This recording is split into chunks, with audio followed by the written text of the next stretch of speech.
पहले ऐसे कुछ ऐसे पागल लोग हमारे माननीय नीतीश जी को विकास पुरुष कह दिए। मुझे इस बात से काफी तकलीफ है।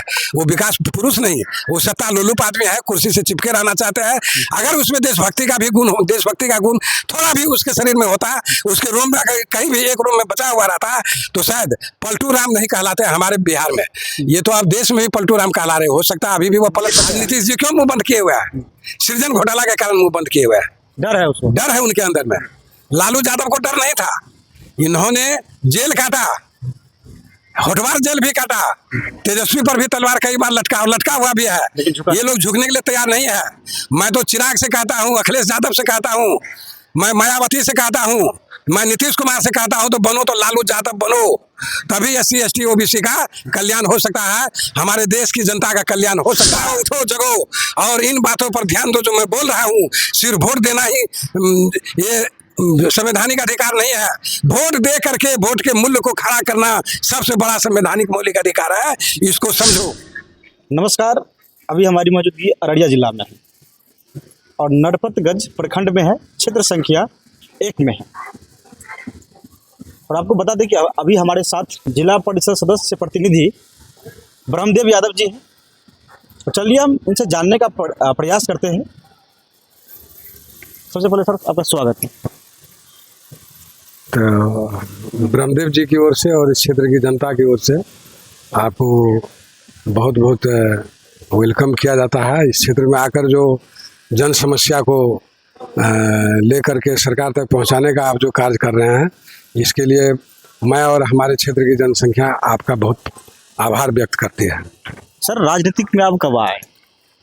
राजनीति में तो वैसे 1981 ईस्वी से मैं RSS में था, जनसंघ में था और भाजपा में बहुत सक्रिय कार्यकर्ता के रूप में कार्य किया, जिला संघ संचालक के रूप में भी कार्य किया। और 1996 ईस्वी में एक छोटा सा स्कूल जब मेरा बन गया तो मैं राजनीतिक रूप से सक्रिय नहीं रहा। फिर 2005 से सक्रिय होना शुरू हुआ। चूँकि समाज में बहुत तरह का विषमता है, आर्थिक क्षेत्र में जातीय विवाद रहता है और ख़ास करके मैं इस नरपतगंज क्षेत्र की समस्या को अगर देखता हूँ गौर से, तो लगता है कि यह भारत की समस्या है, बिहार की समस्या है। चूँकि सारी जगह भ्रष्टाचार व्याप्त है, नौकरशाह का बोलबाला है और रही बात जिससे कि समाज सुदृढ़ हो सकता है, एक स्वस्थ नई पीढ़ी से स्वस्थ समाज का निर्माण हो सकता है, वहीं पर हमारी सरकार फेल करती जा रही है। सरकार के पास कोई जांच तंत्र नहीं है ऐसा कि सही रिपोर्ट क्षेत्र में जो व्याप्त भ्रष्टाचारी है सही रिपोर्ट दे सके सरकार को। इसकी बहुत बड़ी कमी है, हम इसकी भर्त्सना करते हैं। जैसे उदाहरण के तौर पर शिक्षण संस्थान में मैं बहुत से शिक्षण संस्थान में गया और जिला परिषद बनने के बाद, जिला परिषद मेरी पत्नी है, तो जाकर स्पष्ट रूप से देखा, मैं रूटीन खोजा, सारणी खोजा, शिक्षकों का एक रूटीन होता है क्लास में, वो भी नहीं मिला, न बच्चे समग्र रूप से उपस्थित थे। खिचड़ी व्यवस्था यहाँ दी गई जो कि स्कूल में जो डाला गया हमारे महामहिम पूर्व प्रधानमंत्री अटल बिहारी वाजपेयी के द्वारा, यह बहुत बड़ा दुर्भाग्यशाली साबित हो रहा है। क्योंकि खिचड़ी के लाइन में हमारे समाज के बच्चे को बैठाना, मैं नहीं समझता हूँ कि यह भारत की संस्कृति के सापेक्ष है, बिल्कुल भारतीय संस्कृति के यह विपरीत है। क्योंकि जब पढ़ाई नहीं हो रही है तो ऐसे बच्चे आगे जाकर कैसा समाज का निर्माण करेंगे, ऐसे बच्चे से कैसा समाज का निर्माण होगा। ये तो शिक्षण संस्थान की बात रही। इसी तरह से चिकित्सा व्यवस्था जो 1956 ईस्वी में हमारे क्षेत्र में एक स्वास्थ्य केंद्र बनाया गया, प्राथमिक स्वास्थ्य केंद्र, क्या उस समय जो जनसंख्या थी अभी भी वही जनसंख्या है? तो यहाँ तो विकास होना चाहिए, डेवलप होना चाहिए, यहाँ तो डॉक्टर होना चाहिए, जांच केंद्र होना चाहिए, पैथोलॉजी होना चाहिए और सही ढंग से जांच की, चिकित्सा क्षेत्र में जांच की व्यवस्था होनी चाहिए ताकि यहाँ के आम लोगों को सही ढंग से उसको सुविधा मिल सके। ये हाँ। सर, आपके क्षेत्र संख्या 1 में कितनी पंचायत आते हैं? हमारे क्षेत्र संख्या 1 में 7 पंचायत है, जैसे कि बेला हुआ, बसमतिया हुआ, बगवान हुआ, पथराहा हुआ, अचरा हुआ, मानिकपुर हुआ और नवाबगंज हुआ। आप अभी जिला परिषद सदस्य प्रतिनिधि हैं, आपके द्वारा 3 साल में क्या कुछ विकास किया गया आपके क्षेत्र में? देखिए, विकास कार्य के नाम पर तो मैं समझता हूँ कि कोई विकास कार्य नहीं हो रहा है। छोटा छोटा योजना जिला परिषद को दिया जाता है और जिला परिषद को कोई स्पष्ट रूप से कार्य रेखांकित नहीं किया गया है। उसका जो कार्य क्षेत्र होता है, अब 6 लाख 7 लाख 7.5 लाख रुपये का जो योजना का आवंटन होता है, छोटा छोटा काम होता है। जैसे कि मैं 8-9 योजना बना चुका हूँ, उससे क्षेत्र का विकास नहीं हो सकेगा। क्षेत्र का विकास होने के लिए स्पष्ट रूप से ये नैतिक रूप से भी अधिकार देना चाहिए। जो क्षेत्र में घूम करके हर संस्था में जा करके या इंक्वायरी कर सके और अपनी इंक्वायरी का जो जांच रिपोर्ट है सरकार को भेजे और सरकार इस पर थोड़ा सा उस रिपोर्ट के आधार पर थोड़ा सा कार्य सक्रिय हो, तभी जिला परिषद का कार्य माना जाएगा। जिला परिषद ऐसे भी ये पद देना हमारे लिए उचित नहीं समझते हैं। पंचायती राज अधिनियम के अंतर्गत जब से पंचायती राज की स्थापना हुई है बिहार में भी, तो ये खास करके 2 पद से मैं बहुत असंतुष्ट हूँ, एक समिति पद से, एक जिला परिषद पद से। हालांकि जिला परिषद पद तो बहुत बड़ी गरिमामय पद होता है। जैसे कि अररिया जिला में 30 जिला पार्षद है, 30 जिला पार्षद अगर हर विभाग में व्याप्त समस्या को लेकर के इस जिला के चेयरमैन के साथ बैठ करके अगर विचार विमर्श करते हैं, चिंतन मंथन करते हैं, तो बहुत सा परिवर्तन हो सकता है। लेकिन जिला परिषद में भी आपस में तालमेल नहीं है, जिस कारण से समग्र रूप से जिला के बारे में कुछ सोच नहीं रहा। जैसे हमारे क्षेत्र में जल संकट की भारी समस्या रहती है, जैसे बाढ़ का बेकाबू पानी हमारे क्षेत्र के अधिकांश भाग को डुबा ले जाता है। न केवल फसल की बर्बादी होती है, धन जन की बर्बादी होती है और समय समय पर इसका रिपोर्ट सरकार के पास जाता भी है। तो जितना प्रतिशत के रूप में इसके प्रति सरकार को थोड़ा सा रिस्पॉन्स लेना चाहिए, नहीं ले रहा। पंचायती राज व्यवस्था पे बहुत सारे जनप्रतिनिधि आवाज़ उठाते हैं कि पंचायती राज व्यवस्था को धीरे धीरे सरकार के द्वारा ध्वस्त किया जा रहा है, इस पर आपका क्या कहना है? पंचायती राज व्यवस्था को सरकार के द्वारा ध्वस्त किया जाना ये बहुत बड़ी अतिशयोक्ति की बात नहीं है, बात भी हकीकत है। जैसे पंचायती राज अधिनियम ही नहीं, पंचायती राज ही नहीं, मैं तो कहता हूँ भारत में जितने भी प्रतिनिधि हैं, जैसे सांसद हुआ, विधायक हुआ, जिला परिषद हुआ, मुखिया हुआ, सरपंच समिति हुआ, किसी के पद का कोई गरिमा नहीं बचने दिया है ये सरकार, कोई औचित्य नहीं है। मैं तो सरकार पर दोषारोपण करता हूँ, माननीय नीतीश कुमार के ऊपर दोषारोपण करता हूँ कि उनके स्टेट के प्रतिनिधियों के पद का गरिमा क्यों नहीं, आखिर क्यों नौकरशाह को इतना सिर पर चढ़ा लिया गया है कि जब तक कोई प्रतिनिधि उसके साथ में झुक करके या पैसा का देन लेन जब तक नहीं करेगा उसका काम नहीं होता है। मैं खुली चुनौती देता हूं कि प्रतिनिधि से भी पैसा लिया जाता है, जिला पार्षद भी पैसा देता है। जब योजना का एनओसी बनाने की बात आती है तो खास करके अंचल विभाग का जो कर्मचारी लोग है ये पैसा के लिए 10 बहाना बनाते रहता है। हमारे यहाँ किसान भी आते हैं बहुत तरह का जमीनी संबंधी विवाद लेकर के, वह बिल्कुल एक तानाशाही के रूप में अंचल भी परेशान कर रहा है किसान को। ये जो यहाँ एक थाना में बुलाया जाता है शनिवार को, ये जनता दरबार लगता है, जनता दरबार का तो कोई मतलब नहीं समझता हूँ। तो पंचायती राज का कोई औचित्य नहीं लग रहा है और धीरे धीरे यह शून्य हो जाएगा। मुझे तो ऐसा लगता है कि चुनाव कराना ही बेकार है। देश में ऐसी स्थिति है कि गृहयुद्ध भी हो सकता है। जब प्रतिनिधि का कोई औचित्य नहीं है, प्रतिनिधि पब्लिक के लिए काम करना चाहता है, वह उस काम पर सरकार कोई ध्यान नहीं दे रहा है, तो फिर पब्लिक आगे किसी भी योग्य प्रतिनिधि को भी हरा सकती है पब्लिक। लेकिन बिहार में तो सुशासन की सरकार है सर। बिहार में सुशासन की सरकार हम तो नहीं देख रहे हैं। सुशासन की सरकार है, थाना का वही हाल है, अंचल का वही हाल है, प्रखंड विकास का भी वही हाल है, आपको मनरेगा का भी वही हाल है। कहाँ पर विकास हो रहा है? ये लाइट की व्यवस्था थोड़ा सा कर दिया, बिजली का नंगा तार घुमा दिया, इससे विकास हो गया। ये खिचड़ी की व्यवस्था करवा दिया है स्कूल में, ये पोशाक राशि दे दिया, साइकिल के पोशाक राशि का नाम गमन होता है, नाम पर लाखों करोड़ों का गमन होता है। ये विकास का काम हुआ है। ये नल योजना चला दिया है, कहाँ पर नल योजना सफल हुआ है? ये विकास का काम हुआ है? मैं तो इसे विकास का काम नहीं है। पहले ऐसे पागल लोग हमारे माननीय नीतीश जी को विकास पुरुष कह दिए। मुझे इस बात से काफी तकलीफ है। वो विकास पुरुष नहीं, वो सत्ता लोलुप आदमी है, कुर्सी से चिपके रहना चाहते हैं। अगर उसमें देशभक्ति का गुण थोड़ा भी उसके शरीर में होता, उसके रोम में अगर कहीं भी एक रोम में बचा हुआ रहता, तो शायद पलटू राम नहीं कहलाते हमारे बिहार में। ये तो अब देश में भी पलटू राम कहला रहे, हो सकता है अभी भी वो पलट सकते हैं। नीतीश कुमार के द्वारा कहा जा रहा है कि पहले का जो राजनीतिक व्यवस्था था, पहले का जो बिहार था, अब का बिहार में डेवलप है, यानी कि कहीं भी भ्रष्टाचार नहीं है। अगर स्वास्थ्य व्यवस्था हो वो भी दुरुस्त है, शिक्षा व्यवस्था वो भी सही है, क्या लग रहा है? देखिए, ये यहाँ का सबसे पहले विधानसभा शुरू हुआ था, उस समय प्रतिनिधि थे नरपतगंज विधानसभा के श्री कृष्ण सिंह। उनके समय में यथावत समस्या तो गंभीर थी, चूंकि देश आज़ाद हुआ था, लेकिन बड़ा संभाल कर चला। उसके बाद बीच में 1976-77 में कर्पूरी ठाकुर आए, तो इस देश में जो हालात है, इस स्टेट में जो हालात है, जो SC ST OBC की पिछड़ी जाति की, उसका पिछड़ी जाति को जैसे कि संविधान में 39वां अनुच्छेद में 339 अनुच्छेद में स्पष्ट कहा गया है, जिसकी जितनी भागीदारी उसकी उतनी हिस्सेदारी की बात होनी चाहिए। कर्पूरी ठाकुर ने भी इस दिशा में बहुत काम किए, BP मंडल भी इस दिशा में काम किए कि हमारे देश में जितने भी मतदाता है उनको उनकी भागीदारी के आधार पर उनको हिस्सेदारी मिलना चाहिए।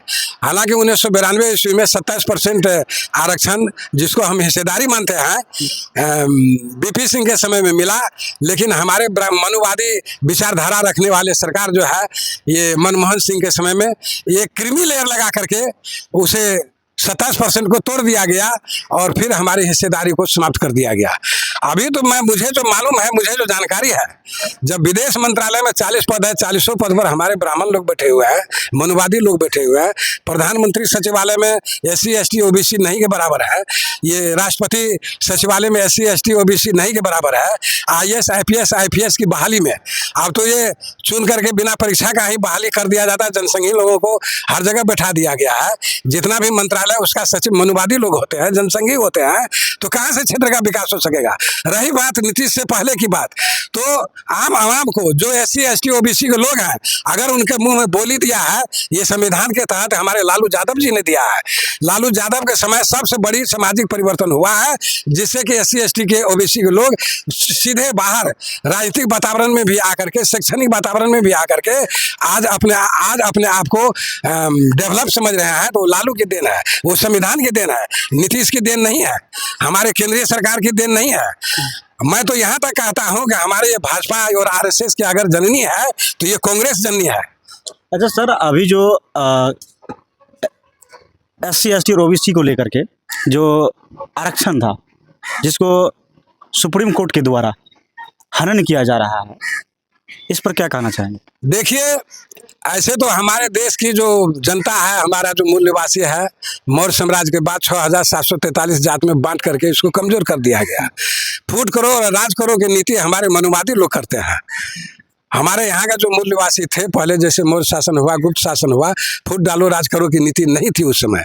ये जो SC ST के आरक्षण में जो तोड़ मोड़ किया गया है और आरक्षण के तहत, कोटा के तहत जो कोटा बनाया गया है, इसे भी 2 भाग में फाड़ करके ये राजनीतिक सत्ता, राजनीतिक रोटी सेकने का सबसे बड़ा षड्यंत्र है। यह कैसे यह कुर्सी बचेगी, कैसे यह केंद्र सरकार की कुर्सी बचेगी, मनुवादी कैसे रहेगा, ये जनसंघ कैसे सत्ता अपने हाथ में रखेगा, उसका एक नमूना देखने को मिला है।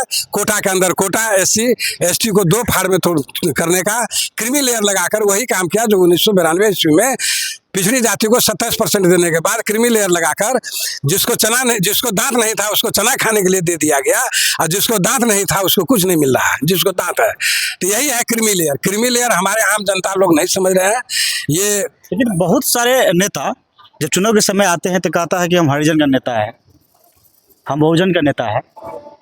उस समय तो वोट ले लेते हैं, लेकिन जब समय आता है आवाज़ उठाने की, लड़ने की, तो उस समय वो लोग छुप जाते हैं, ना सदन में बोल पाते हैं और न ही सड़क पर जनता के साथ खड़ा हो पाते हैं। क्या कहना चाहिए? देखिए, भारत में अगर नेतृत्व सही में नेतृत्व देने का काम किया, भारत में तो काशीराम जी किए हैं, मुलायम सिंह यादव जी किए हैं, लालू यादव जी किए हैं, BP सिंह जी किए हैं, कर्पूरी ठाकुर किए हैं, और ऐसे नेता का अब धीरे धीरे अभाव होता जा रहा है। अभी जितना भी नेता सड़क पर उतरे हैं इस SC ST आरक्षण में तोड़फोड़ करने के लिए, कोटा के अंदर कोटा देने के लिए, इसमें क्रीमी लेयर लगाने के लिए, ये तो सत्ता लोलुप लोग बैठे हुए हैं।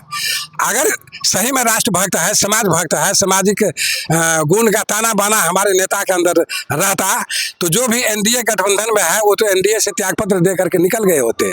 NDA को छोड़ भी नहीं रहा है और SC ST OBC की बात भी कर रहा है, तो इसमें तो बेईमानी ही झलक रहा है। लेकिन वही सर, जब 21 तारीख को भारत बंद का ऐलान किया गया था तो भारत बंद भी हुआ था, लेकिन पटना के डाक बांग्ला चौराहा पर आप देखे भी होंगे किस तरह से OBC SC ST के लोगों पर लाठीचार्ज किया गया था।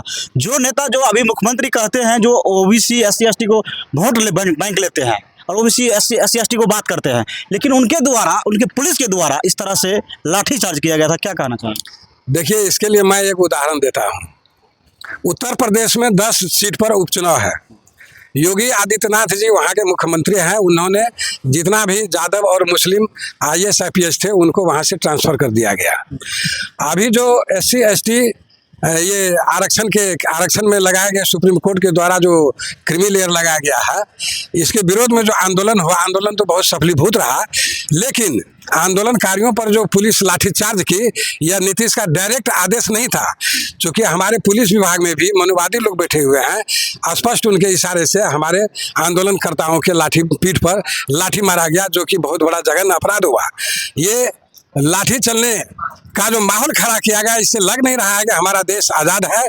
अब वाकई में देश आज़ाद नहीं है, क्योंकि 1947 ईस्वी में देश का बागडोर, देश की सत्ता नेहरू जी के हाथ में लगी और 6000 जो कोठियाँ थी, 6000 जो राजा राजवाड़ा था, उसी के हाथ में सारा जगह ज़मीन, जितना भी कानून था सब चला गया।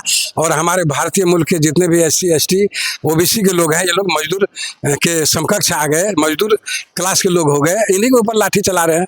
और आज उस दिन नहीं चला गया, 21 तारीख को नहीं चला गया, ये तो 1947 ईस्वी से ही SC ST OBC पर लाठी चल रहा है। अच्छा सर, बाबा भीमराव अम्बेडकर जो संविधान बनाया गया था, क्या लग रहा है कि हम लोगों का जो बाबा भीमराव संविधान बनाया गया था, उनका लाभ हम लोगों को मिल रहा है?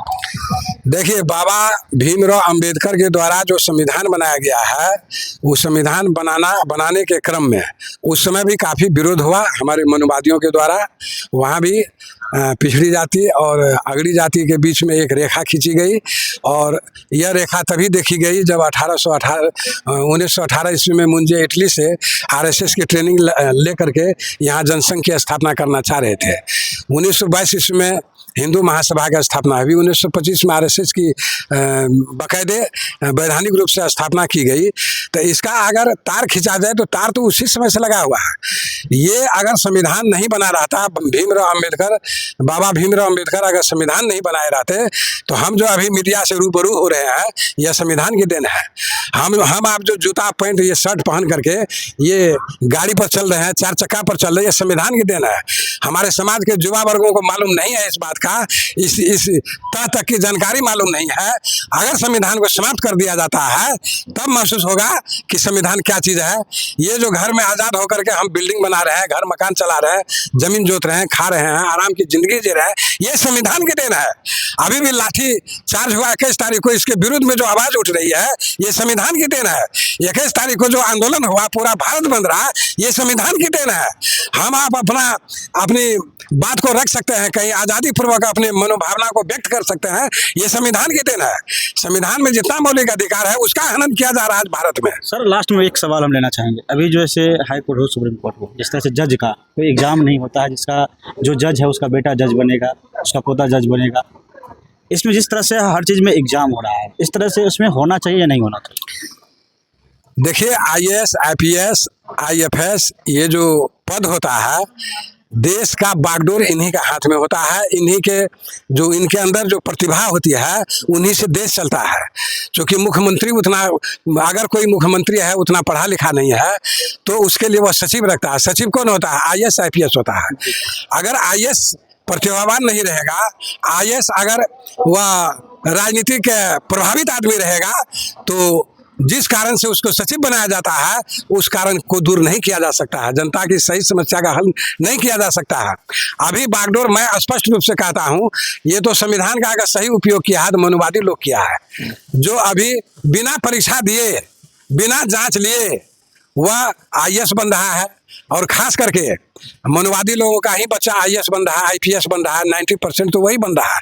पहले ये कहावत था, कहा जाता था कि राजा के पेट से राजा पैदा होता था, तो आज मनुवादी के घर के औरत के पेट से जज पैदा होता है।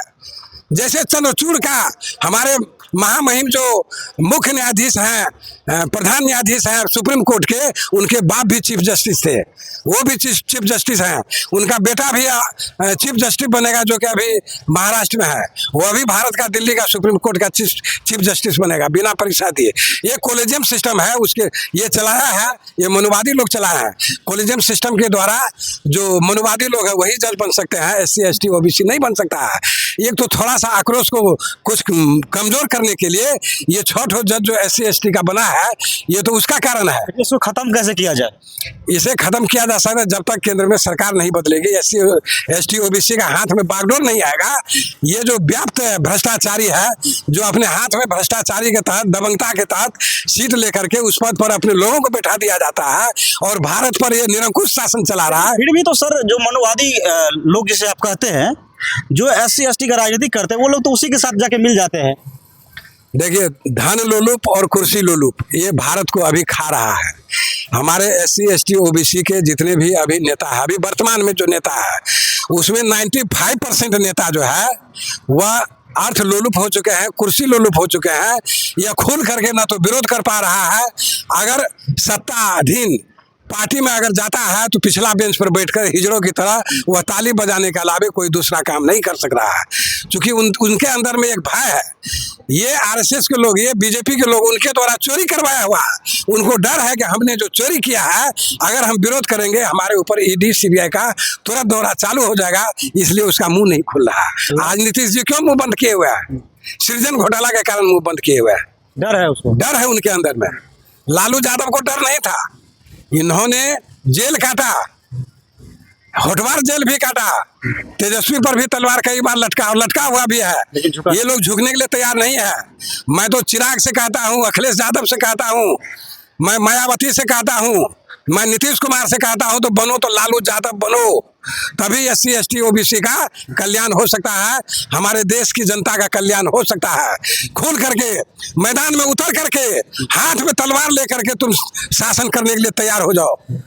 कोई ED CBI का डर मत रखो। मैं ये आह्वान करता हूँ अपने नेताओं से। चलिए सर, जाते जाते आप युवाओं को, जो अभी जो आजकल के युवा वर्ग है, उनको क्या संदेश देना चाहते हैं? मैं युवाओं को आह्वान करता हूँ, खास करके मैं अपने व्यक्तिगत आवाज़ को बुलंद करता हूँ और युवाओं को आह्वान करता हूँ कि वे समाज में व्याप्त भ्रष्टाचारी जो करप्शन है उसको आप चिंतन मंथन करें, और कहीं से अगर ऊंची और अच्छी आवाज़ आती है तो सामाजिकता को खड़ा करें, भारतीयता को खड़ा करें, और आपका समाज कैसे बचेगा, SC/ST OBC का अस्तित्व कैसे बचेगा, इस ओर आप पहल करें और जा करके व्याप्त भ्रष्टाचारी के विरुद्ध आप लड़ाई लड़ने के लिए तैयार हो जाए, नहीं तो आपकी समस्या धरी की धरी रहेगी। मैं घूम घूम कर भी कहता हूँ कि आप जगह अपनी चिंता के बारे में चिंतन मंथन करें। जो हमारा आपका वोट लेकर गया है उनको बुला कर पूछे कि आपका समय बीत गया, पुनः आप लड़ाई लड़ने के लिए तैयार है, चुनावी लड़ाई, तो आपने हमारे क्षेत्र में क्या किया है, क्यों नहीं किया है। तो ऐसे लोगों को आप बहिष्कार करें जो काम नहीं करता है। हमारा बाप दादा वोट देते गया, हम भी वोट देते जा रहे हैं और क्षेत्र में कोई परिवर्तन नहीं हो रहा है। युवाओं उठो जगो और इन बातों पर ध्यान दो जो मैं बोल रहा हूँ। सिर्फ वोट देना ही ये संवैधानिक अधिकार नहीं है। वोट दे करके वोट के मूल्य को खड़ा करना सबसे बड़ा संवैधानिक मौलिक अधिकार है, इसको समझो। हमारे चैनल में समय देने के लिए बहुत बहुत धन्यवाद सर। आपको भी डेजी देवी की ओर से, ब्रह्मदेव जी की ओर से और इस क्षेत्र के युवा और जनता की ओर से आप मीडिया को बहुत बहुत 1 लाख शुक्र कि आप आकर के यहाँ की आवाज़ को आप लिए और आवाज़ को सरकार तक पहुँचाने का आप काम कर रहे हैं। जय हिंद।